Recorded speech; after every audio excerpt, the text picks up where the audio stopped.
राधे राधे महाराज जी। महाराज जी, संसार में रिश्ते ज्यादा महत्वपूर्ण हैं या पैसा? क्योंकि समाज में पैसों के लिए न पैसा महत्वपूर्ण है, न रिश्ता महत्वपूर्ण। संसार में महत्वपूर्ण है भगवान का भजन। रिश्ता भी मरेगा, पैसा भी छूटेगा। दोनों महत्वपूर्ण है क्या? न रिश्ता टिकाऊ है और न पैसा टिकाऊ है। पति पत्नी में विश्वास नहीं रह गया, पवित्र संबंधों में दरार आ रही है, पवित्र संबंधों में विश्वास जा रहा है। तो अगर भगवान का, अध्यात्म का आश्रय नहीं लिया, कुछ भी हो सकता है। विश्वास करने योग्य कुछ नहीं है। संबंधों की बात पूछी तो आज संबंध, हर संबंध खतरे में है। क्योंकि जब पवित्रता नहीं है, तो जहां अध्यात्म नहीं है, जहां भगवान का आश्रय नहीं है, वो बुद्धि कुछ भी कर सकती है। तो ना पैसा महत्वपूर्ण है, न संबंध महत्वपूर्ण है, महत्वपूर्ण है अध्यात्म, भगवान। जब तक भगवान का भजन नहीं करोगे, तब तक खूब पैसा होने पर भी शांत नहीं रहोगे, आनंदित नहीं रहोगे। क्योंकि पापाचरण होगा और पापाचरण का फल दुख होगा, उसे भोगना ही पड़ेगा। अवश्य में भोक्तव्यम कृतं कर्म शुभाशुभम। इसलिए भगवान को महत्व दो। संसार के संबंधों में जो प्रियता है वो भगवान से है। जैसे बेटा बहुत प्रिय है, लेकिन उसके अंदर से भगवान चले जाएं तो कई दिन बेटे के शरीर को रखोगे? उसके शरीर को जला दोगे ना। तो संबंध में प्रियता किससे थी? भगवान से ही। तो संबंध में प्रियता भगवान से ही है। रुपए का जो सुख है, वो रुपए में कोई महत्व बुद्धि नहीं है। रुपए से विषय भोग मिलते हैं, ये महत्व बुद्धि है। अगर आपको रुपए के सुख की बात कहे तो आपको एक कमरे में बैठा दिया जाए और 500 के नोटों से यहां तक किया जाए, न पानी न भोजन, आप क्या कहोगे? चिल्ला पड़ोगे कि रुपया हटाओ, हमको सब रुपया ले जाओ, हमको पानी पिला दो, हमको भोजन दे दो। रुपया किस बात में सुख देता है? उससे विषय सामग्री मिलती है। नहीं, विषय सामग्री ना मिले तो आप 2000 का रुपया आपके पास एक अटैची रख दिया जाए, आपको अच्छा लगेगा क्या? कहोगे हटाओ, बेकार है। क्यों? क्योंकि उससे विषय सामग्री मिलेगी नहीं, अब वो चलता नहीं है। रुपए की प्रियता, धन की प्रियता है, उससे विषय सामग्री मिलती है। विषय प्रियता है, शरीर सुख मिलता है। शरीर से अपनापन हो जाना, यही अज्ञान है। ये शरीर जो है नष्ट होगा, प्रतिपल नष्ट हो रहा है और एक दिन बिल्कुल नष्ट हो जाएगा। तो हमें चाहिए कि इन शरीर के संबंधों और रुपया में आसक्ति न करके भगवान में आसक्ति करें, तो हमारा परम मंगल हो जाएगा। एक संशय नियुक्ति कर दीजिए। शरीर और शरीर की धर्मपत्नी जो है वो आपके आज्ञा अनुसार नाम जप और सत्संग श्रवण वगैरह और अपना चतुरासी गायन और नियमित कर्तव्य कर्म हर एक घंटे भगवान को समर्पित करके दिनचर्या कर रहे हैं। बहुत सुंदर। तो हमने आपको मानसिक रूप से गुरु मान रखा है। तो हमारी गति और जिन्होंने दीक्षा ले रखी है, उनकी गति में कोई अंतर आएगा महाराज जी? अब ये तो हम इसलिए नहीं कह सकते कि आपका लक्ष्य क्या बनेगा। जो दीक्षा ले चुके उनका लक्ष्य बन चुका है, उनका लक्ष्य बन चुका है प्रिया प्रीतम की दासी भाव। तो अब आपका लक्ष्य क्या बनेगा? हाँ, तो फिर लक्ष्य बन जाने पर लक्ष्य की प्राप्ति हो जाएगी। बहुत सुंदर करते हो, बहुत अच्छा। महाराज जी दंडवत प्रणाम। महाराज जी, लाडली जी के लिए खूब रोना तड़फना आए, इसके लिए कैसे कृपा होगी? सेवा बन जाए। लाडली जी की सेवा में अगर हमें कहीं सौभाग्य मिले या घर में सेवा विराजमान करे, सेवा से जो प्रीति होती है और प्रीति से रोना आता है, तड़पना आता है, तो अगर हम श्री जी के श्रीअंग सेवा प्रकट, श्री विग्रह सेवा प्राप्त कर ले, और वो भी निष्ठा पूर्वक। जैसे जयमल जी निष्ठा पूर्वक ठाकुर सेवा करते थे, सेवा में विघ्न न पड़ जाए, इसलिए उन्होंने नियम लागू कर दिया था कि 10 घड़ी जिस समय में सेवा में जाऊंगा, अगर उस समय किसी ने किसी भी तरह की सूचना दी तो उसे जान से मार दिया जाएगा। 10 घड़ी, 1 घड़ी 24 मिनट, तो 10 घड़ी 4 घंटा, 4 घंटा होते हैं। 4 घंटा वो ऐसी सेवा करते थे कि कोई भी उनको सूचना भी नहीं दे सकता था, इतनी सेवा में संलग्नता। अब जहां प्रवेश हुए, ठाकुर जी का पट बंद किया, अब स्नान श्रृंगार 4 घंटे पूरी तन्मयता पूर्वक सेवा करते, साष्टांग दंडवत करते, और जब बाहर निकलते तब कोई बात कर सकता था।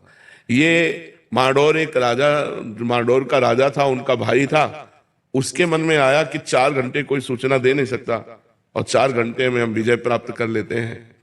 तो उसने आसो पास जो है जयमल जी की राजधानी को घेर लिया। अब जब ये सूचना पहुंची तो अब किसी की हिम्मत नहीं कि सेवा में वो है और जाए, क्योंकि मार डाला जाएगा। तो सबने कि युद्ध करने में तो हम समर्थ है, पर बिना राज आज्ञा के युद्ध कैसे प्रारंभ हो। और जयमल जी का नियम था 4 घंटे कोई सूचना नहीं दे सकता, नहीं तो मारा जाएगा। तो ये हुआ, राजमाता से प्रार्थना की कि आपको नहीं मारेंगे, जो जयमल जी की माँ थी, आप जाके केवल आज्ञा भर ले आओ। तो वो गई और उन्होंने कहा शत्रु पक्ष ने चारों तरफ से राजधानी को घेर लिया है, आप आज्ञा दीजिए क्या किया जाए। तो उनका राम जो करेंगे वो सब भली होगी। पीछे मुड़कर नहीं देखा, सेवा नहीं रोकी और कहा जो राम करेंगे वो भली ही होगी, भगवान जो करेंगे वो भली ही होगी, जाओ। वो वापस चली गई, तो आज्ञा तो हुई नहीं। तो भगवान ने जब देखा कि मेरे आश्रित इतना मेरी सेवा में संलग्नता, तो स्वयं भगवान राजपूत सिपाही का वेश धर करके जयमल जी के घोड़े पर चढ़े और जाकर के युद्ध किया। सबको मूर्छित कर दिया, घायल कर दिया, मारा एक को भी नहीं, सब मूर्छित हो गए बाणों की वर्षा से सब। अब जयमल जी जब 4 घंटा अपनी सेवा करके निकले, तब उन्होंने कहा हमारा घोड़ा लाओ, मैं अभी शत्रु पक्ष को उत्तर देता हूं। तो घोड़ा हाँफ रहा था और पसीना से लथपथ था। तो उनका ऐसा लग रहा है ये तो बहुत युद्ध करके आ रहा है, ये घोड़ा हाँफ क्यों रहा है हमारा। किसी ने कहा इसका तो कोई पता नहीं, पसीना पसीना घोड़ा। तो दूसरा घोड़ा, राज घोड़े तो बहुत होते हैं, दूसरा घोड़ा मंगाया। जब वहां गए तो सब मूर्छित पड़े।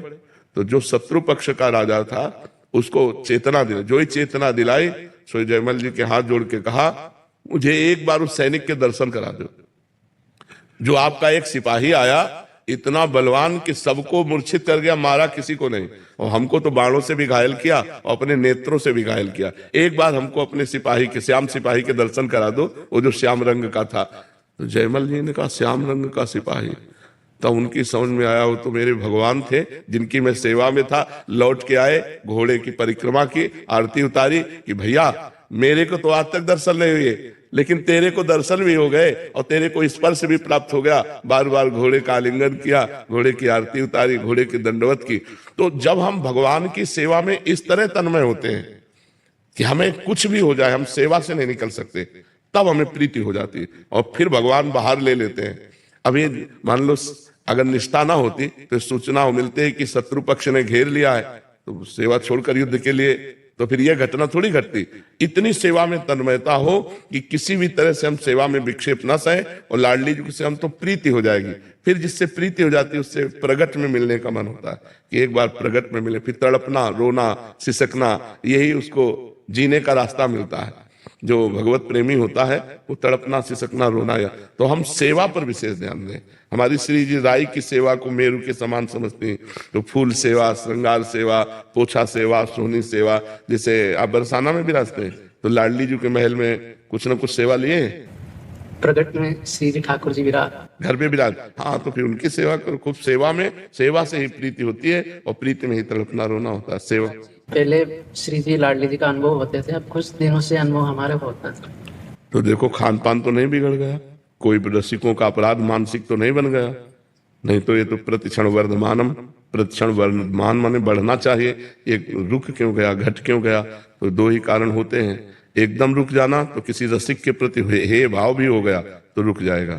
जैसे श्री राम व्यास जी के हृदय में एक बार कबीर दास जी के प्रति भाव आया कि तो निर्गुणिया संत हैं, निर्गुण निराकार भगवान की उपासना करते हैं, ये निकुंज प्रेम रस ऐसा।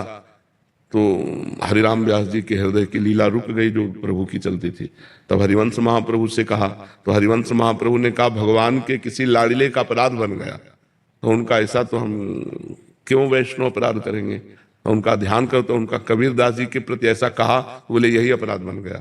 तो अब कबीर दास जी को रिझाओ, तो यमुना किनारे फिर कली में साचो भक्त कबीर ऐसे पद की रचना करके गायन किया। तो यमुना जी की धारा से कबीर दास जी प्रकट हुए।